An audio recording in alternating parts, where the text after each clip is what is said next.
it really starts with something I learned much later in my association with my father. He had an incredible negative affinity to bitter. And bourbon is basically a backmouth experience. So he starts out really not liking bourbon very much, and especially the bourbon that the family made for 170 years before he started tinkering. So his motive was, how can we create a bourbon that has the basic bourbon flavors, but accents the ones in the front of the mouth and de-accents or diminishes the ones in the back without eliminating them.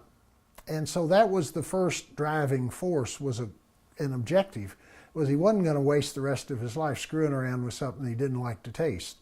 So first off, he became the arbiter of that taste. He became the decision maker, and then the process pretty much followed. It did not follow out of any sense that there was people out there waiting for bourbon that actually tasted good.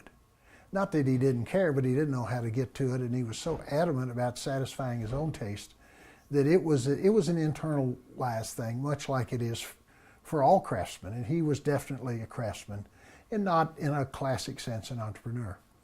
So with that, it became adjusting the formula, getting rid of rye. It became adjusting what went on in the distillery, that process which converts grain starch to sugar, then to beer, then to a new whiskey.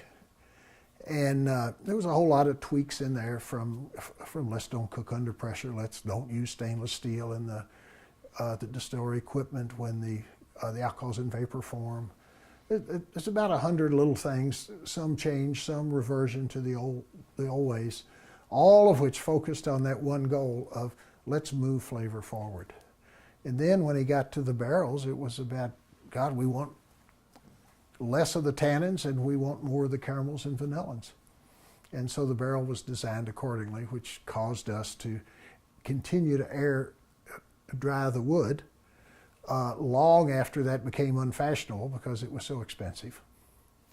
So it was a whole bunch of things. So when I got involved, all of that decision was made, and there's no amount of consumer research that could have changed it because he still had the checkbook.